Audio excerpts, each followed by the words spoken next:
Good evening. You're now with me, Lorenzo Isaac, for TVS Nightline. We begin with this story. Civil servants in Serikei were honoured today as 164 recipients received the Loyal Service Medal from Premier Datuk Peninggadan Sri Abang Johari Tun Openg. The ceremony was held in conjunction with the 2026 Sarawak Kusayang Serikei Division Programme.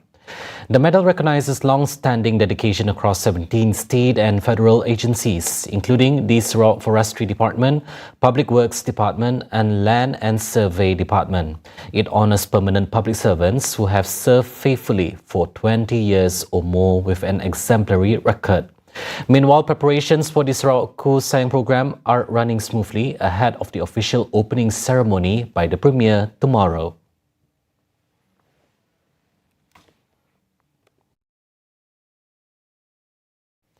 Every worker, regardless of background, deserves protection, dignity and the opportunity to work in a safe and healthy environment. As such, at the gala dinner of the 24th Asian Congress on Occupational Health 2026 earlier tonight, Sarawak Premier Datuk Peninggadan Sri Abang Johari Tun Openg, via a text speech read by Deputy Premier Datuk Amar Douglas Ukahambas, lauds that economic development should be in line with inclusion, not overlooking the welfare and safety of workers. As our economy evolves and new ways of working emerge, we can overlook those whose voices are sometimes less heard: the informal workforce, gig workers and migrant workers. Every worker deserves the same protection, dignity and opportunity to work in a safe and healthy environment. That is something worth remembering as we lead this Congress. The government has agreed to simplify and expedite the promotion process for personnel of the Malaysian Armed Forces MAF and Royal Malaysia Police PDRM. Prime Minister Datuk Sri Anwar Ibrahim says details of the new approach are expected to be announced during the National Day Eve celebrations on August 30th at Dataran Merdeka, Kuala Lumpur. Minta supaya KSN dan KPPA untuk pengarah perkhidmatan awam yang mengetuai KPA untuk meneliti, memberikan ruang, dan kita telah setuju pada prinsipnya supaya kenaikan pangkat terutama pegawai di Angkatan Tentera dan Polis itu dipermudah dan dipercepatkan supaya hampir selari dengan perkhidmatan awam yang baik. Ini akan saya umumkan pada masa yang singkat, umpamanya dalam Majlis Amanah Perdana Perkhidmatan Awam bulan depan, insyaAllah. Atau mungkin dikatakan sempena diambang merdeka. Jadi pengumuman saya dan kebanyakannya termasuk yang kata tentera sebab sempena merdeka dan Jabatan Awam mungkin saya umumkan diambang merdeka pada 30 bulan nanti, insyaAllah. Di mana bulan-bulan pilihan raya tidak merdeka. During the Nationalism and Patriotism Programme with the MAF at Terendak Camp in Sungai Udang earlier today, Anwar said the issue of promotions for MAF officers had previously been raised directly with him during his visit to campsite Sirajuddin in Gemas Negeri Sembilan last month. In a separate development, Anwar says the government will continue efforts to increase funding for the national defence sector through the 2027 budget.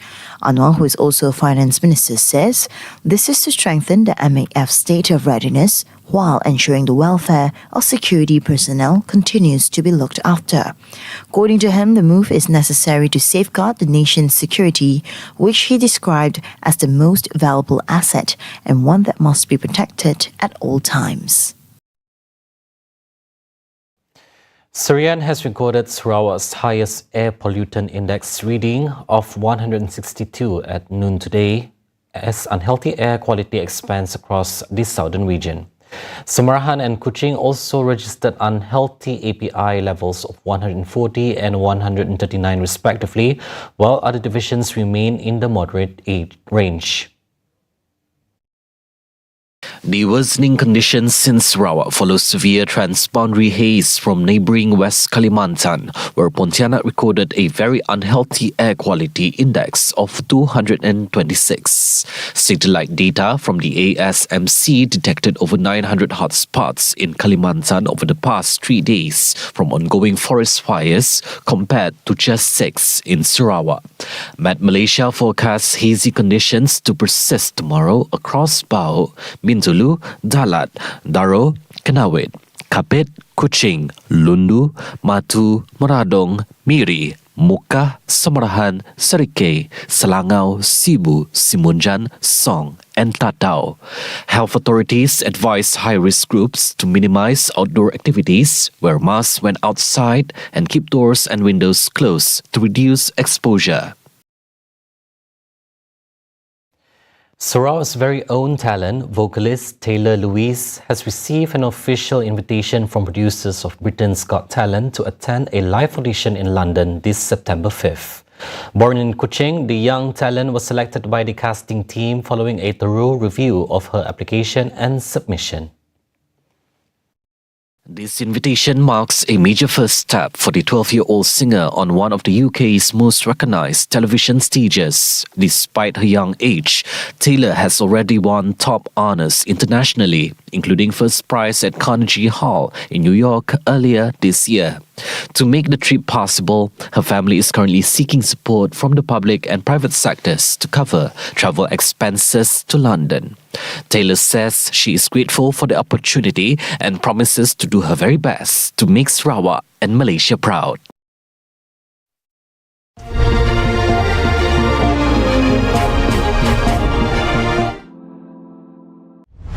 Bersedia untuk melangkah ke dimensi yang baru. Bermula dengan berani demi sebuah mimpi. Cantiknya. Korang semua dijemput ke Tengku Puteri Nur. Misteri yang membawa kepada takdir kehidupan. Tanam kaimu. I'm so happy for you, Sarah. Demi menghalang kegelapan, keberanian melintas masa perlu dihadapi. Projek terbaru ciptaan saya, X-Ray. Kuasa hitam tu berjaya mempengaruhi Koman. Semua ini untuk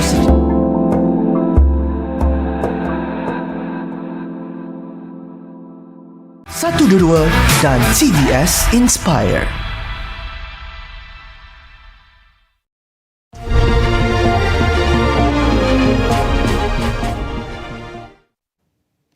Welcome back. A 19-year-old college student was charged at the Kluang Magistrates Court today with the murder of her newborn baby girl at the end of last month. The accused, Nur Shazwan Muhammad Idris, nodded in understanding after the charge was read before Magistrate Nur Rasidah A. Rahman. No plea was recorded. According to the charge sheet, Nur Shazwan is accused of murdering her newborn baby girl at a house in Taman Setia Mutiara, Kluang on July 29. She was charged under Section 302 of the Penal Code, which carries the death penalty or 30 to 40 years imprisonment upon conviction. No bail was offered and the court set October 8 for case mention, while the prosecution awaits the post-mortem and forensic reports.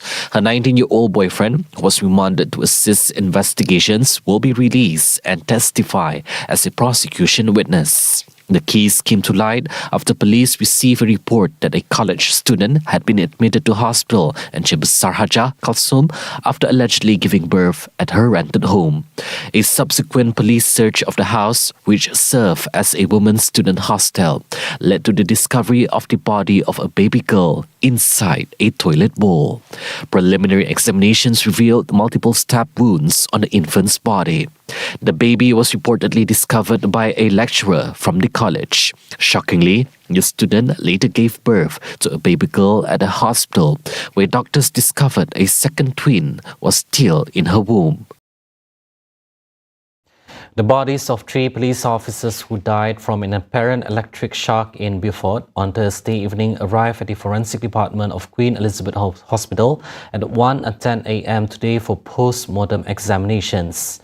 The bodies were transported from Beaufort Hospital to Queen Elizabeth Hospital for post-mortem procedures and documentation before being released to their families.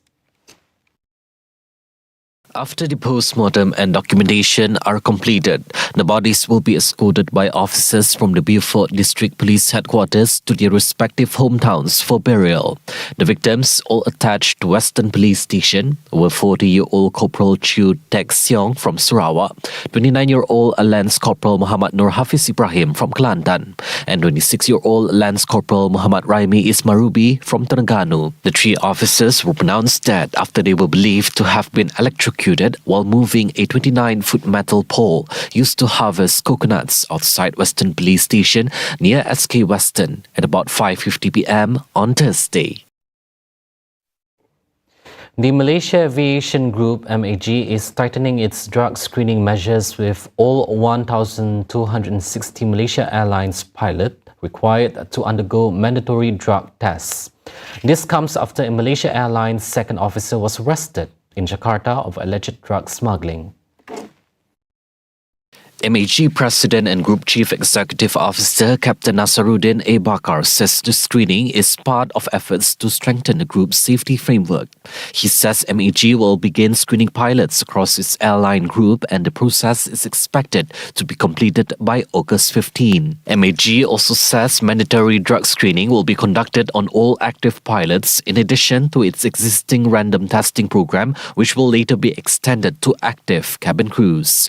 On July 29, a 39-year-old Malaysian was arrested in Indonesia for allegedly attempting to smuggle a large quantity of drugs, including more than 70,000 ecstasy pills weighing 25 kilograms.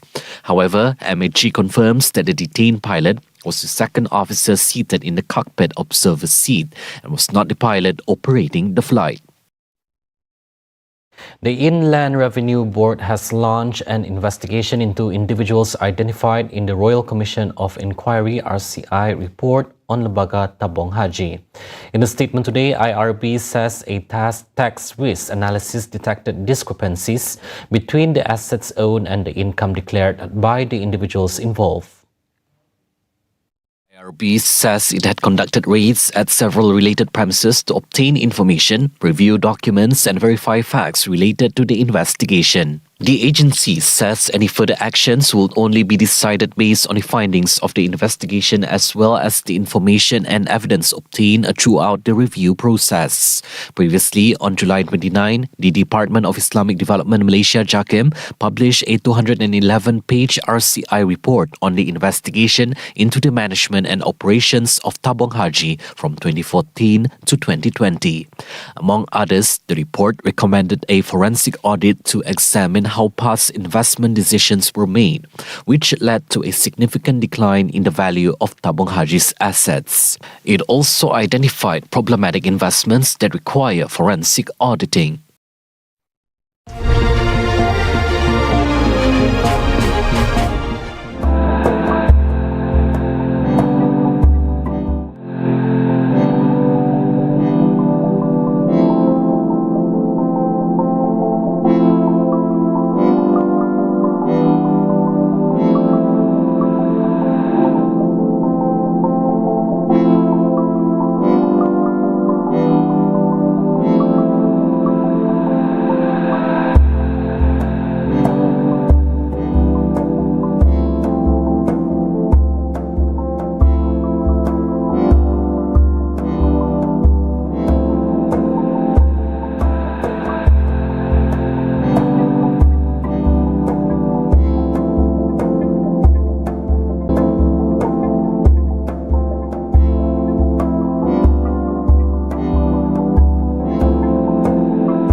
Inspire.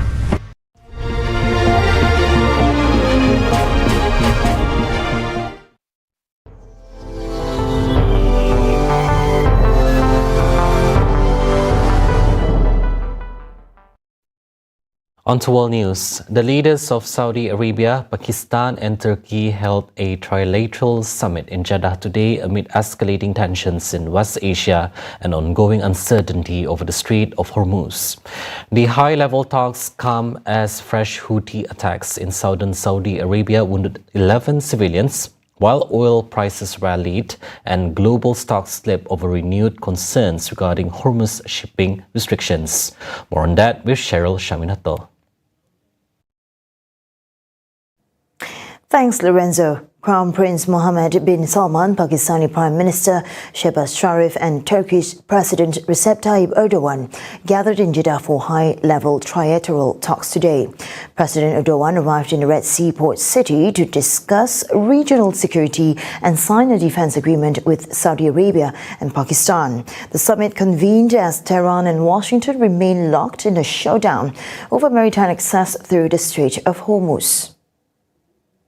Meanwhile, the global energy market extended gains while equity markets mostly declined as optimism over reopening the Strait of Hormuz faded. Reports indicate Iran planned to prevent US and Israeli ships from passing through the waterway under any provisional deal with Oman. Brent crude rose 0.9% to $83.24 per barrel, while West Texas Intermediate climbed 0.6% to $77.75. Financial markets are also bracing for crucial U.S. economic data, including July consumer price figures and payroll reports that could sway upcoming Federal Reserve interest rate decisions. In southern Saudi Arabia, a Houthi attack in the Najran region injured 11 civilians, including 7 Saudis, 2 Egyptians and 1 Yemeni, as well as 1 Pakistani. Coalition spokesman General Turki al-Maliki confirms a 4-year-old child suffered second-degree burns in the strike, marking the highest casualty toll in Saudi Arabia from a rebel attack in years. The incident follows separate Houthi missile and drone attacks that killed at least 58 Yemeni government troops in central and eastern Yemen.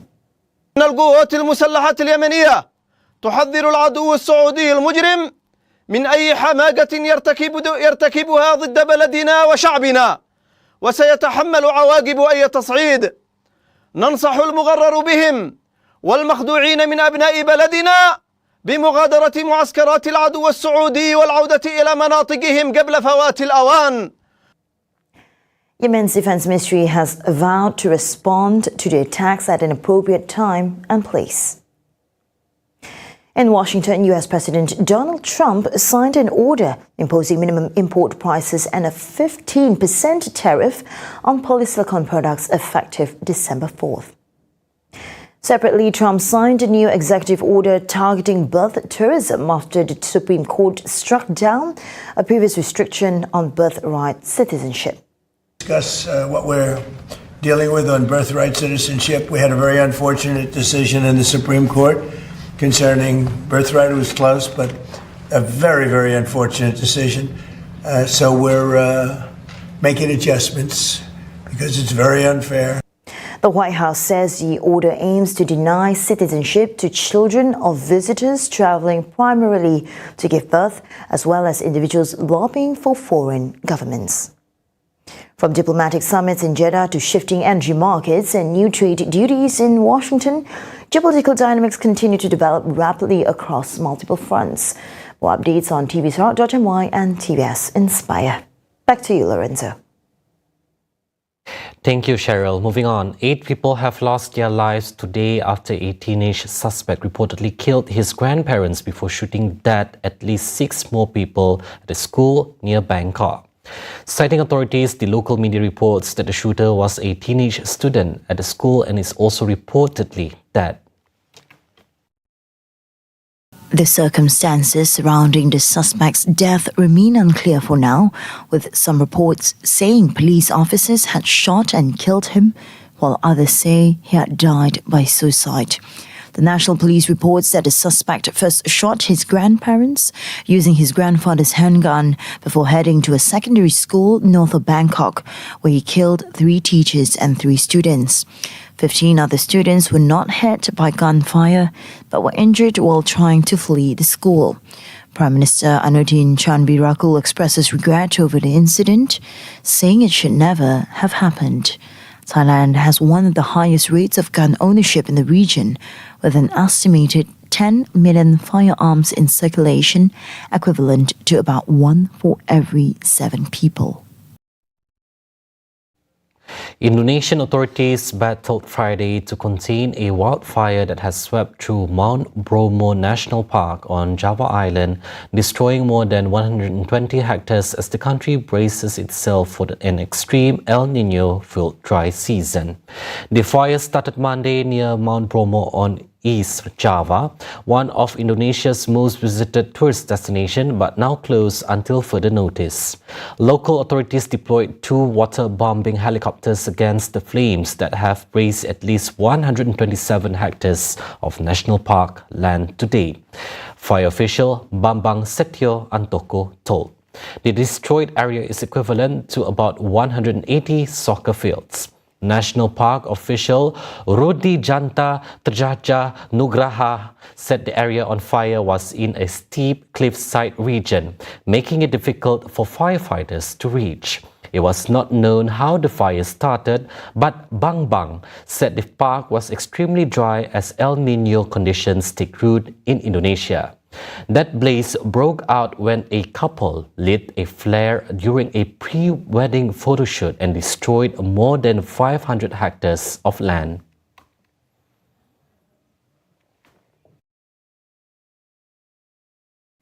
A Greek mayor has been placed in pre-trial detention after being charged with arson over a wildfire that scorched vast forest areas near Athens last week. Giannis Apostolou, mayor of the small town in Stylida in a different part of Greece, owns an electrical installation company linked to a wind farm in the affected area. Investigators believe the fire was sparked by power cables operated by a private company near the seaside village of Agios Vasilios, about 85 kilometers northwest of Athens. Driven by winds of up to 130 kilometers per hour, the blaze spread rapidly across Mount Kithaeron before reaching a town around 40 kilometers from the Greek capital. Authorities have charged Gianni Apostolou, mayor of Stylida, and a contractor with arson and damaging public utilities. Apostolou owns the electrical installation company linked to a wind farm in the affected area. If convicted, both men face prison terms of more than 10 years. We wrap the Nightline with this feature, where tonight, far from their origins in the Arabian desert, hundreds of thousands of camels now roam outback Australia. From milk to beer to wild outback races, farmers and enthusiasts are finding new ways to put the animals to use, turning what was once considered a pest into a niche industry. I'm Lorenzo Isaac, thank you for watching, and we leave you with this heartwarming story. Brought by British colonists for transport in the 19th century, Australia's camels were freed when cars took over. Today, up to 1 million roam the outback, competing with livestock, destroying fences, fouling waterholes, and damaging indigenous cultural sites. Yet, a modest export industry is taking off.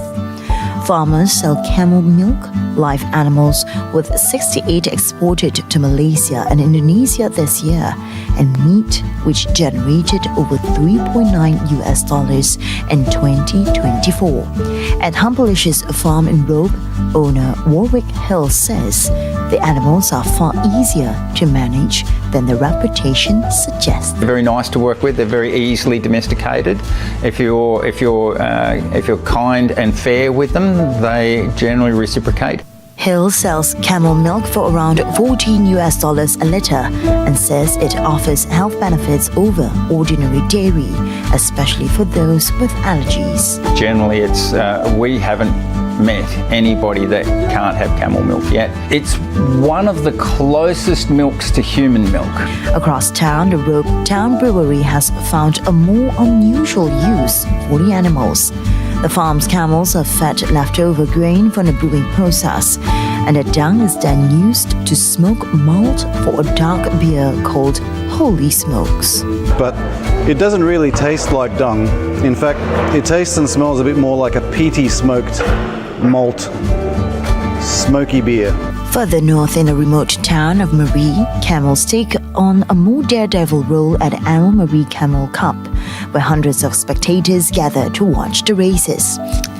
First-time racer Joanne Bell took a tumble during this year's event, but says her love for camels runs deep. I used to work in a petting farm and was looking after 3 camels and fell in love with the camels, and always wanted to be a jockey but never had the opportunity to ride horses, so camels was the next thing, and a jockey's a jockey, whether it's a camel or a horse.